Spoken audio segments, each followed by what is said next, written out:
আচ্ছা আর মুখের উপর কেন মাইকটা ভরে দিচ্ছ? বল ক্যামেরাম্যান অ্যাকশন। ক্যামেরাম্যান তুমি এখানে হও, তুমি ক্যামেরা মারছো। ক্যামেরাম্যান তুমি ওখানে যাও, ওখানে ক্যামেরা অ্যাকশন। আমি একটা অপরাধী।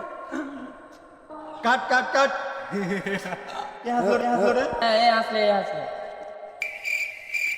এত বড় এই লাইনটা তুমি একলা বলতে পারলে? হ্যাঁ পেলু। কথাটা যদি কিছু মনে না করে তাহলে আমি বলে দিতে পারবো। হ্যাঁ বাবা আমাকে এখানে এনে দেখো অপমান করলে না দূর মারা। Roll camera action. হ্যাঁ হ্যাঁ, আমি একটা অপরাধী। একটা বিড়ি খোর কেউ এমনি বিড়ি চুরি করে খায় না, পকেটে পয়সা থাকে না ওই জন্য খায় না। একটা মদ খোর কেউ এমনি মদ খায় না, ওর মাথায় অবশ্য টেনশন আছে ওই জন্য খায়। একটা গাঁজা খোর বিনা কারণে গাঁজা খায় না, ওর অবশ্যই কিছু মাথায় টেনশন আছে, ওই একটা ওর মেয়ে ছেড়ে পালিয়ে গেছে। গাঁর ফাটা, পুরো গাঁর ফাটা, পুরো গাঁর ফাটা, পুরো গাঁর ফাটা।